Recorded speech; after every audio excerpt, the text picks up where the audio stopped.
Okay. And we are live now on Facebook. السلام عليكم جميعا، أهلا وسهلا بكم السيدات والسادة صديقات وأصدقاء الصفحة. مرحبا بكم في هذه الأمسية في مقابلة مميزة جدا مع السيد رازا خان من بريطانيا، خبير التحول الرقمي وله سيرة وباع طويل في هذا المجال، ولكن الآن سوف نتحول للحديث باللغة الإنجليزية. Hello and welcome everyone on Facebook and anybody who is going to catch the replay later. I'm very happy today to have Mr. Raza Khan from the UK. He is Senior Digital Transformation Lead and he has well over 24 years of IT infrastructure and software development experience. He is also the owner and director of 2 technology recruitment companies. So we have here today a wealth of information and opportunities for everyone who is willing to learn secrets of success. Mr. Khan has as well over 10 years of experience as an emotional intelligence and leadership coach. In addition, for him being a mentor for emerging leaders in technology. In fact, I would like to really let Mr. Raza Khan tell us more about himself. Hello and welcome, Mr. Raza Khan. Good evening. Good evening. Assalamu alaikum. Ahlan wa sahlan. Whoever are listening to our audience. I mean, that's all Arabic I can speak for a time being. I can read Quran, but it's surprisingly that we can't speak in Arabic, which is pretty shame for me because, as a Muslim, I should be able to speak Arabic. But saying that, there's a lot of people across the globe who can't. So thank you for bringing me here on your studio, and thank you for the introduction. It's wonderful.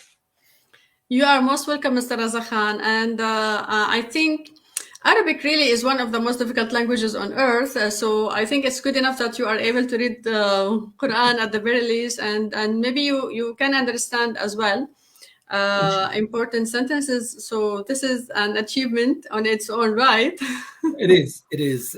Yeah. I think Before we begin, let me tell everyone how we met. Last year, Mr. Raza Khan and I participated in an international event called Mega Symposium 2.0, and it was really amazing. And I think Mr. Raza Khan went ahead and he participated in the next edition of the symposium as well.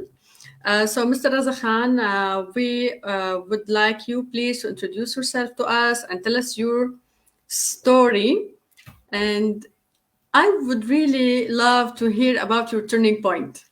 Okay. Thank you for giving me the stage, Loubna. Appreciate that. Just quickly to let you know, I think I don't see anything live on the Facebook yet, but I may be wrong. So let me just okay. All right. It is live on Facebook. Okay. But yeah, I don't see it because I want to forward that to my page as well, but never mind. You just send me the link on the messenger, then I will do that as well. Okay, just to give you a bit of a background. I will do that right now. Yeah. Okay, so it's in your messenger. Okay, perfect. Let me just do that. Okay, I'll forward that link. Fantastic. Okay. What I will do is okay. Let me just put this in the copy. Okay. Apologies. Let me just share it. No, it's fine. It's fine. I think it's important as well for your followers and for your audience to join us. Yeah. Okay. Let me just. Now, I think I've managed to do that. Now, let's see if that goes live, but never mind. If it is, it is. Otherwise, yeah. Okay, just to give you a bit of a background that I'm originally from Pakistan. And I'm sure lately Pakistan is in the news pretty much all over the world around what is happening and what's going on. So I grew up in Pakistan. My birthplace is Hyderabad in Pakistan, and Hyderabad? Hyderabad, yeah. There is two Hyderabad. There is, by the way, one is in India, where I think where Arafat from, and then the other one is Hyderabad, Pakistan, where I born. Hmm? And I pretty much all my education was done there. Um, and then when I did the graduation, that's at that point, my father wanted me to be a doctor.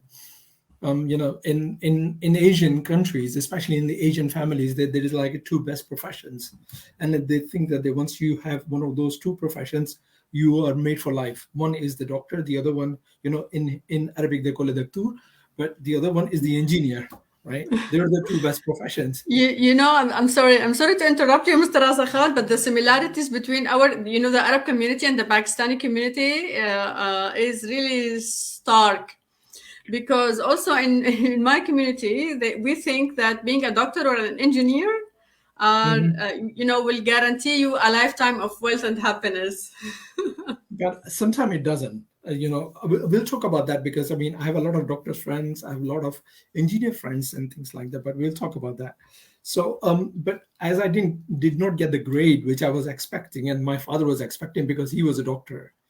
But the thing is that which is very important because my future was being decided before I even born by my father, and I'm sure it's the same. It's like says, yeah, this is my eldest son. He's the one who's gonna be the doctor, and he's gonna follow my footstep. But there is we as a human being have a plan, and Allah has a plan, and His plan is better than our plans. So as they say, right?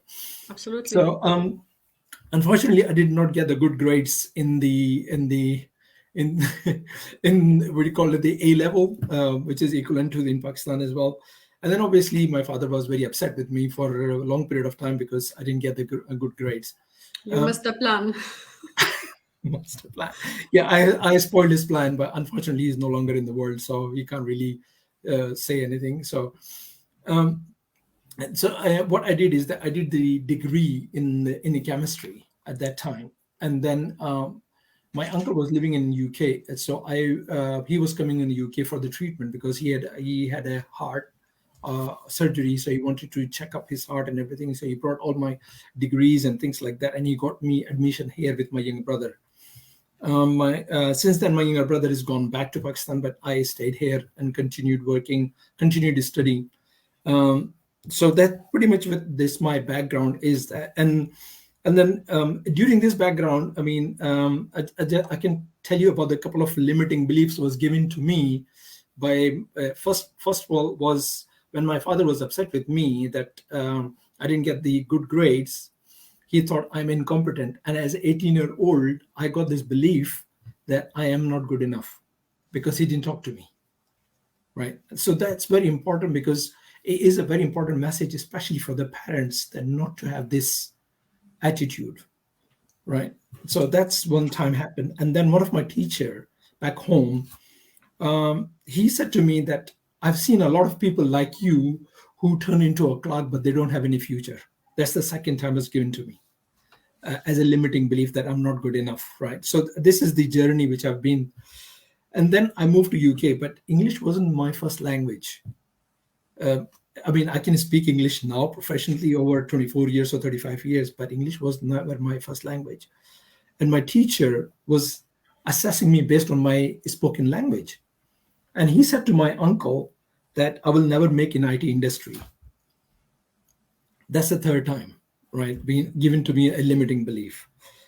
Now, the fourth time, my uncle, he took this message to my mother, and he is still alive. He's moved to Australia. And he said to my mom that I will never be able to do anything for my family when I get married. I am not good enough to even cut the trees in the jungle and sell it in the city and make the money or make the living. So those are the Wow. four Wow. I limiting.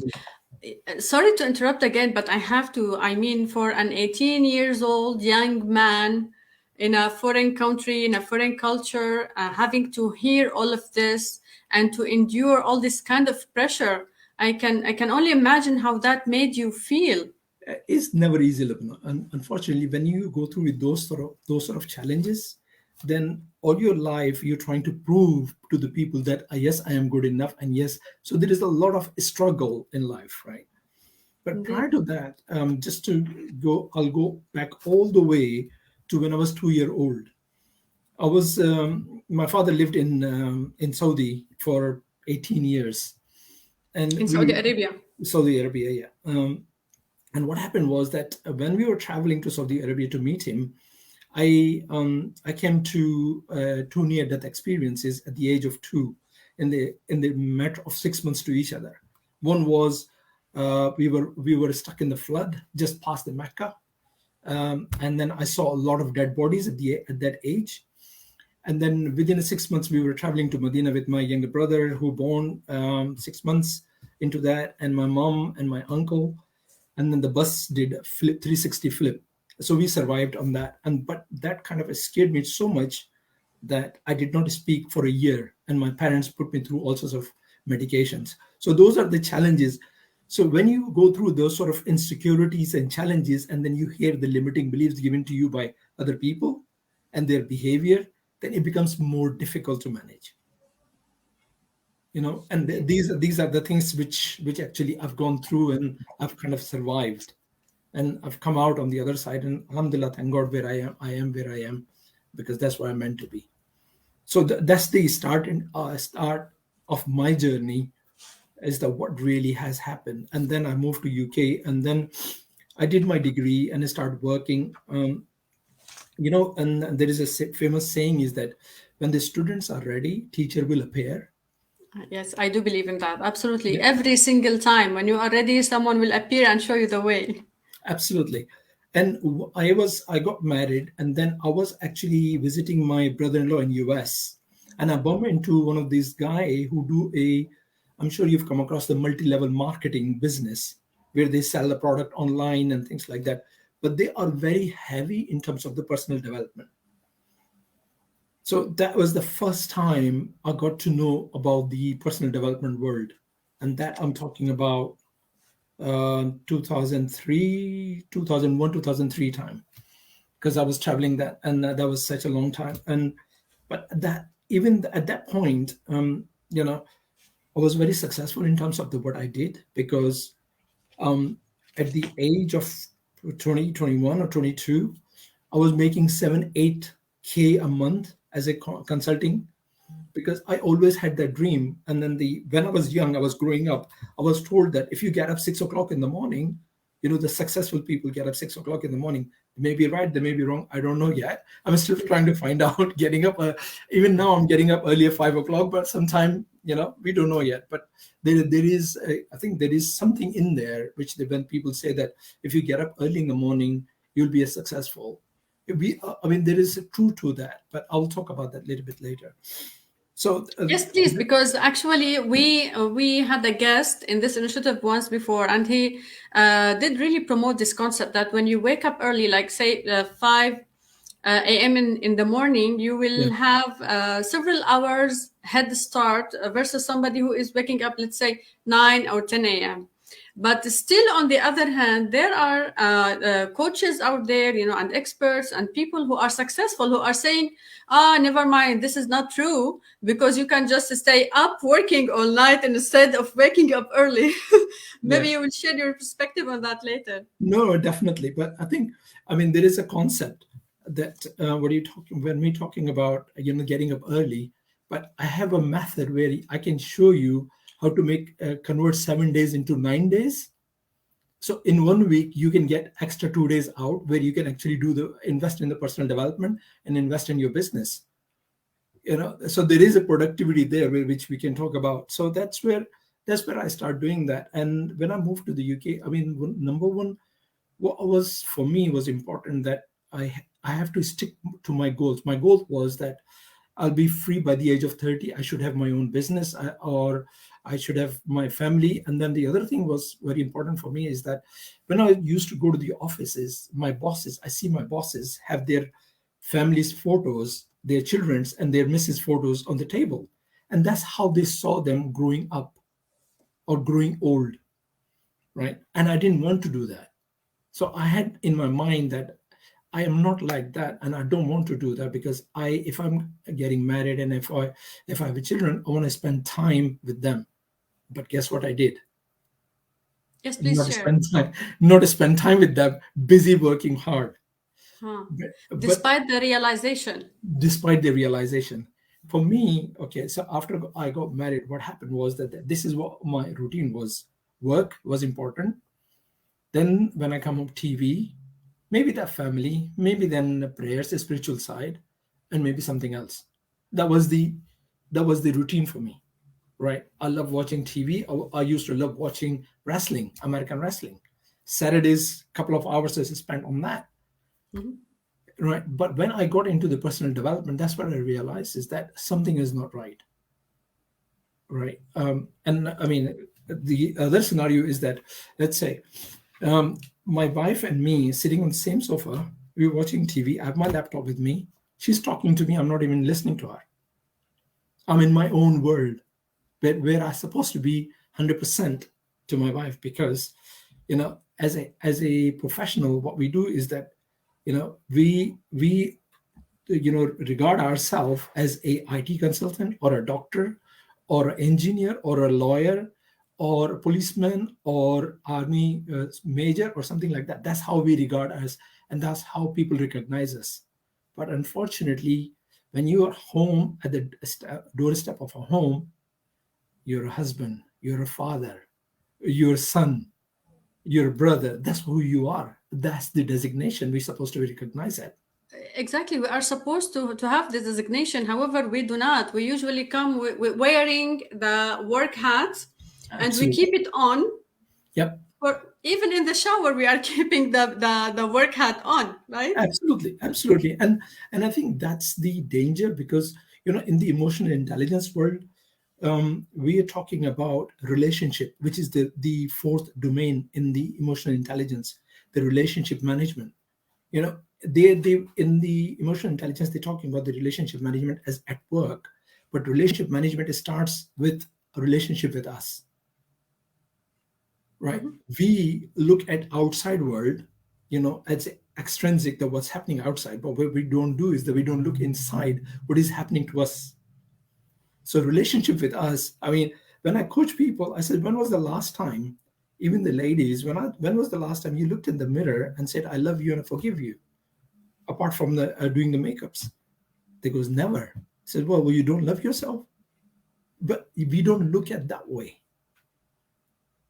because loving ourselves starts that, yes, we are careful, because when you start loving yourself, which is empathy side of it to yourself, then you can empathize with your wife, your children, your colleagues, your brothers, your sisters, your uncles and aunts. That's how is it spread. But it starts with That's us. absolutely true. But the problem is that we think that, oh, I can empathize with others because they need my help, but you need you first before they need you. That's so true, Mr. Raza, and unfortunately, it's so common. So common. We are so used to overlooking ourselves, so we lost connection with our souls, with our bodies, with our Absolutely. minds, with our hearts, with everything. And there is a very common example. It's like when you are on the plane and they are giving you the instructions before takeoff. They tell you if something happened and you have the oxygen masks down, you need to help yourself first and then help your Absolutely. children. Yeah. And I know this might go against the nature, our human nature, that we need to care for our younger ones first and Mm, then mm, us. But it's basically it's the same principle in life as well. If I am not able to love and forgive myself, how mm. then I am expected to give this love and forgiveness and care for Absolutely. others? There Absolutely. will always be Absolutely. something missing. I mean, that's the thing. I mean, I don't know. I was reading a book by Jim Rohan, or I think I was listening to one of his audios. He said, you need to look after you for you, and I need to look after me for me first before I look after you. That's so true. I love this so much. Maybe we should write it, as a caption. Absolutely. Even and these days, I am really promoting this idea. Please do not do any sacrifices for me. No. Nobody needs to do any sacrifices for anybody. Before you make any compromise, any sacrifice, you need to study the situation. Is it really worth it? Or is it just your already programmed mindset? Especially maybe for moms and even for dads as well. They give, they give, they give. They are pre programmed to just give and compromise and sacrifice. But in most cases, there are no results coming out of these sacrifices. Well, I mean, especially now, it's like you've seen that how the kids are growing up and everything, and the social media. Well, I'll give you an example. It's quite funny that when I'm talking to my son, he's not talking to me as much. But then what I did is that I set up a WhatsApp group with me, my son, and my wife and my daughter.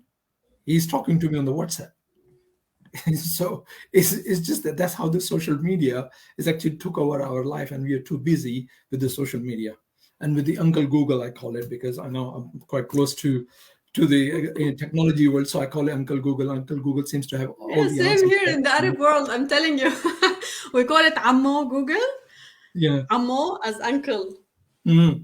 Because he seems to have the Yeah, answers for everything, and then we don't. But that's another one. But yeah, yeah, so it can be that's scary sometimes. it is because people make the assessment based on that data which they have, which is fine, but the data is only 30 or 40 years old, is not 100 years old, where our brains, and as a human we have 100 years plus, centuries basically, the data which we have. I mean, we may be younger, but I mean, if you look at it, some of our elders has been passing that data information to us. That's what we carry across to the generations, and that's the key. So I had to change, Lubna, to my attitude. My attitude then I had to change in the sense that when I start getting into the personal development, I believe, this is my personal perception, but I could be wrong, that the reading books, they talk about the Christianity, the love and the affections and the closeness. What actually brought me closer to my religion, to Islam, Okay. I've become a bit more practicing. So I had to change I had to flip the coin. My spiritual first, then my family, then my job. Those two things are in the middle. Then my family and the spiritual is in the middle. Then everything else around it. When I did that, things was changed for me. And You know, Mr. Raza, this is really right on the money.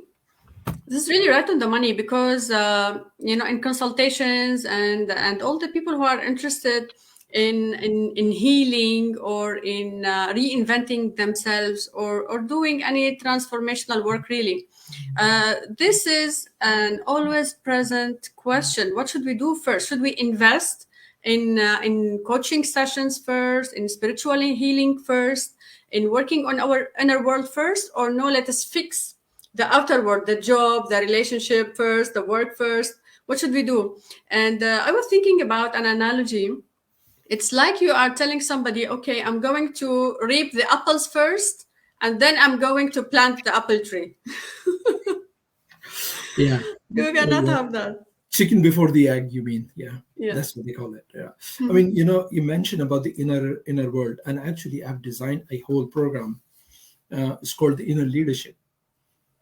In a leadership, actually, I was going to ask you about your upcoming programs and Yeah, maybe educational plans and courses and seminars. So yeah, maybe this is a good point where you can share, please, more about your upcoming programs and what you are offering right now for your clients. sure. I mean, just to give you there was, after doing a lot of research and everything, I found out is that in order to become a greater leader to outside world, you need to be leader to yourself. Just like have to have a relationship with yourself first before you start having a relationship with the outside. Now, the leaders, they have a misconception that the leaders are born. They're not born. Everybody, only there is only one person on this planet, was Prophet, peace be upon him. He was the one who born leader, right? We cannot compare ourselves like him. We can praise him, we can look up upon him, but everybody else was actually trained to be a leader, but they started the training with themselves first. They understand their emotions, they understand their limiting beliefs, they understand their the commitments to the goal, they understand that how they need to be consistent, they need to have a courage, to become an inner leader. Once you have those things, then it's easier to actually, you can talk to the other people, and you can, train other people based on that. And what I find is that in the Western world, if I'm going to hire a well-educated person more than me, I'm scared because he's going to rock my boat. Mhm. Yeah, that's the So attitude, true. and I think is happening right now. But when you're inner leader, you're secure in your own bones and your own skin. You're not worried about it, but you can help him to utilize his skills for the benefit of the organization. You can redirect his channels to carry out the perfect work, and that's what it is. And unfortunately, even we are in an almost 21st century, but a lot of people is still living in the 18th century. The 18th century leadership is all about my way or highway. There is no my Exactly. way or highway. Exactly. For me, Exactly. It's been, it's been very toxic because it's based on competition and comparison. I agree. And I've gone through with those myself during my career. I had very toxic managers, and I had a very good managers as well.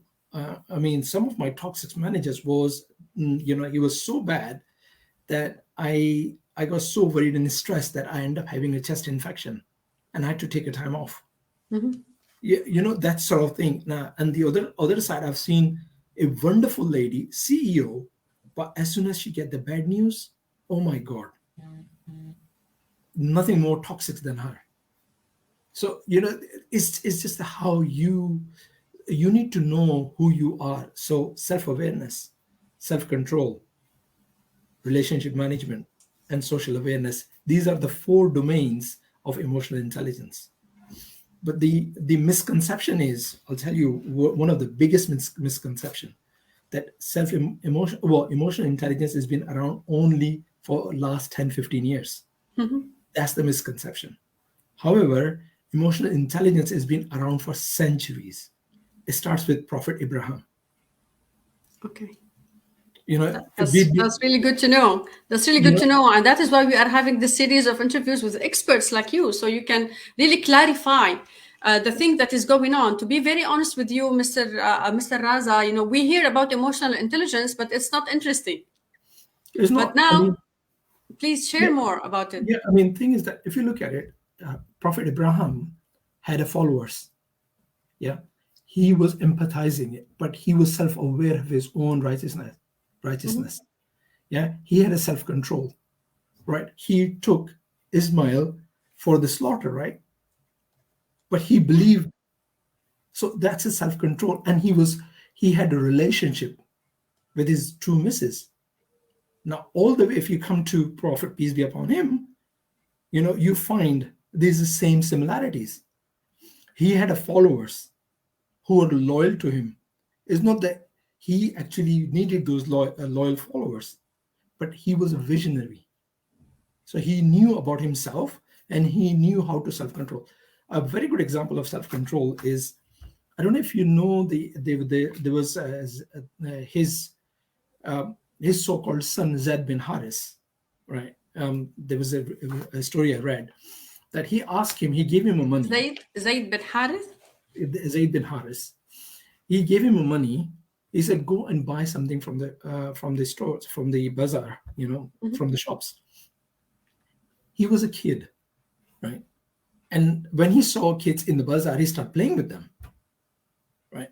After a couple of hours, when he didn't turn up at home, so Holy Prophet, peace be upon him, he went look for him, and he saw Zaid bin Haris was playing with the kids.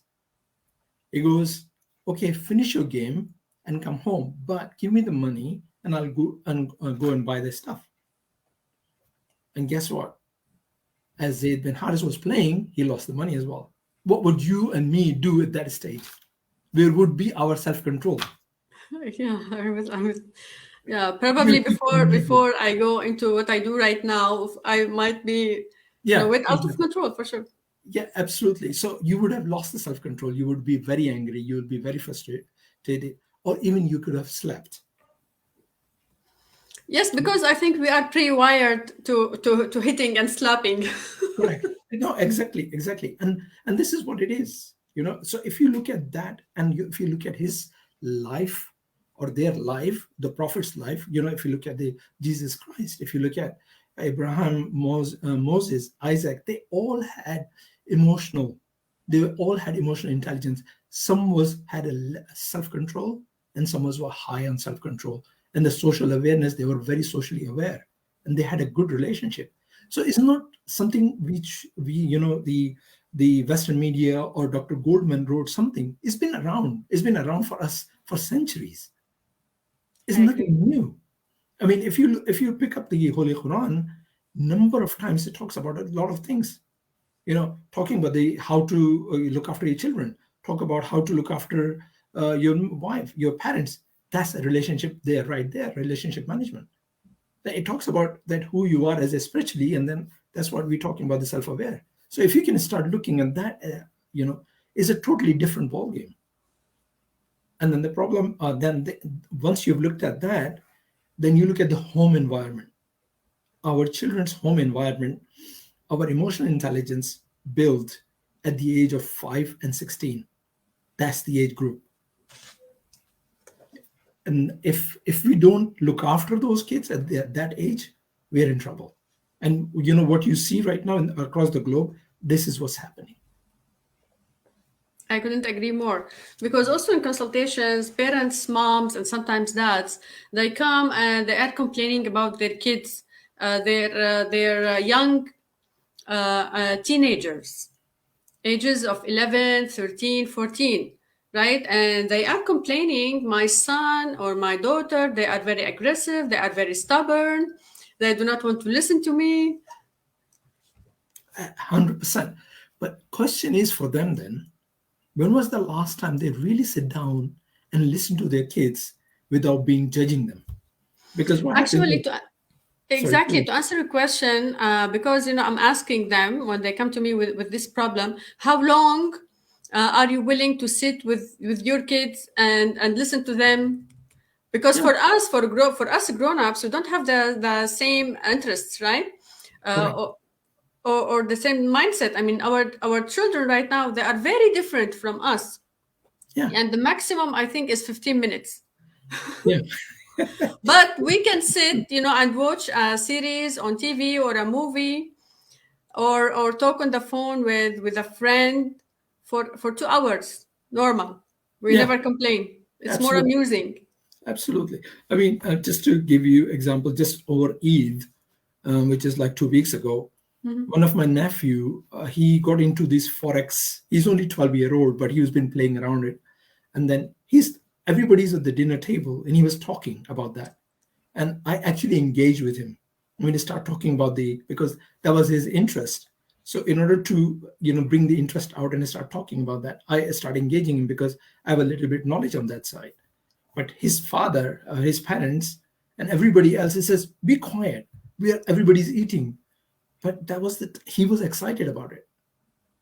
So I was willing to listen and that's what I'm saying is that as a parent, we should spend time listening to them, give them this ear or a shoulder to cry upon. But we don't. And what we do, as soon as they talk about their problems, what do? We give them a solution. They're not looking for a solution. We judge them that they have done this wrong or that wrong. They're not looking for that. That's so true. Thank you so much. Thank you so much, Mr. Raza, because you are shedding light on very important aspects of our lives. Actually, we and our children and the generations to come, we all have compromised rights, as we say in the transformational NLP world. Absolutely. Right? Like the intrinsic right to exist, the intrinsic right to belong, the intrinsic right to want things, etc., etc. So we have compromised rights, and then when we start to grow up and separate ourselves as beings from our parents, and now we start noticing, and these imprints, they are really dragging us down and really impacting our results in life. Unfortunately, we are at time, so I'm so sorry, but I have a suggestion. Because this is very rich, very, very rich, and very important to everyone who is having kids or planning to have kids, maybe. maybe you can arrange for us for a lecture, maybe around this topic. Happy Later to. on, we can agree on a certain time. If you would like to, No, happy to to. grace us with this, that will be great. But because now we are at time, I would like to ask if you have any final word or piece of advice for our audience today, and how can people reach you? Sure. Three things which let me give you as a gift. Number one is Thank that you. um, have a very clear vision, or is that what is that you want in life, because majority of the people, they just jump into the career or something, but they get exhausted after 10 years. I've seen the doctors, they don't want to be doctors anymore. I've seen the engineers, I've seen accountants. Have a clear goal. What is you love? Because when you love something, your hair will raise, you get excited. That's So what are the characteristics of a clear vision or a clear goal? Because we hear this all of the time, Hmm, and we had a couple of days ago we had a coach in visionary board and vision boards right. as well, and she also talked about having a clear vision, but from the emotional intelligence point of view and from transformational leader and coach point of view. What is a clear vision? So that is like, okay, so when you know as a human, when we are doing the work, apart from the job, we do something outside of the work, which is that that's something which excites you. You're very excited, you really want to get on with it, you don't care how many hours.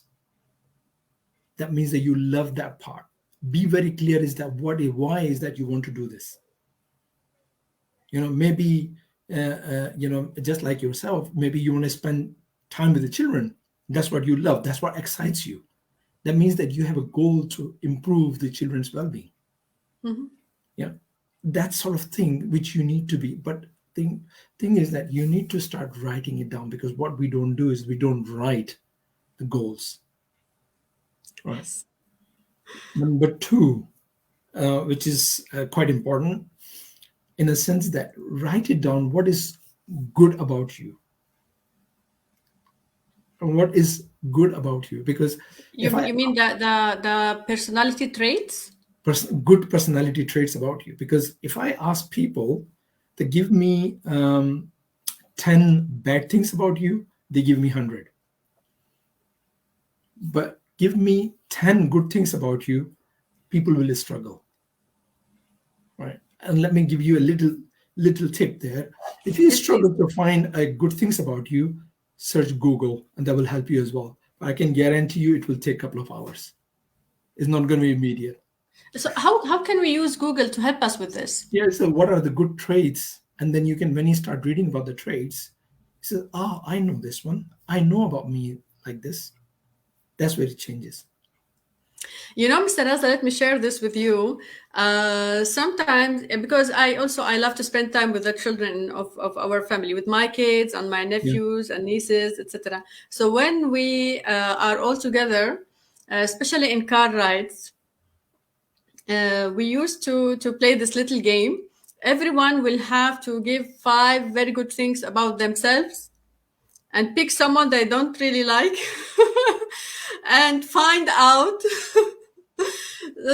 like three good things about this other child. Yeah. And at the beginning, it was really hard to keep control because they were excited, and some of them were like accusing each other of being naughty and liars, etc.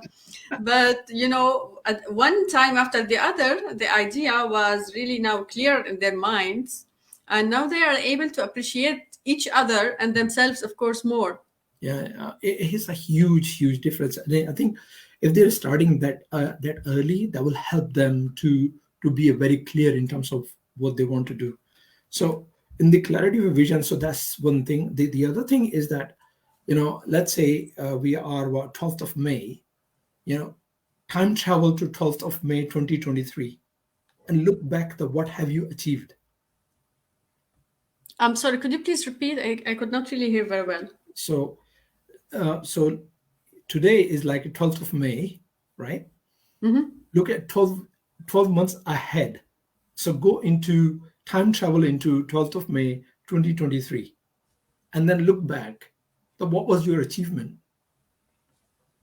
What goals you have achieved? I mean, it was a weight goal, if it's a mental well-being goal, if it's a helping child goal, whatever the goal is, what was that goal? Did you achieve that? What is the feeling you're getting at that time? So once you have that, then the important part is that why that goal is important. These are all deep questions. They are very deep questions, because in the why, you have to ask why 7 times, not one, seven Wow. times. This is a great tip. So we need to ask why 7 times? Yeah. So when you ask first time why, you get the answer. Take the answer and put it into the second why that is important to you. Like, people ask me, it's like, why making money is important to me. So make because X, Y, and Z, and I take that X, Y, and Z into the second why, and then ask that question, and then ask that question. This So is, this is very similar to what we do in the transformational NLP world. We ask a certain set of questions that we would like to call them outcome frame questions.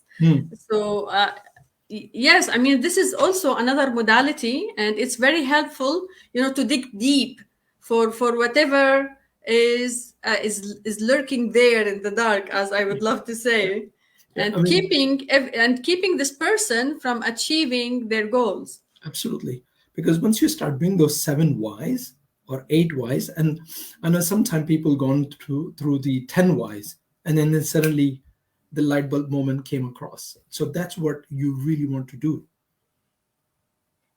And then So do you think that asking why is more important than asking how? why is always important, because people are looking for process, but they ignore why.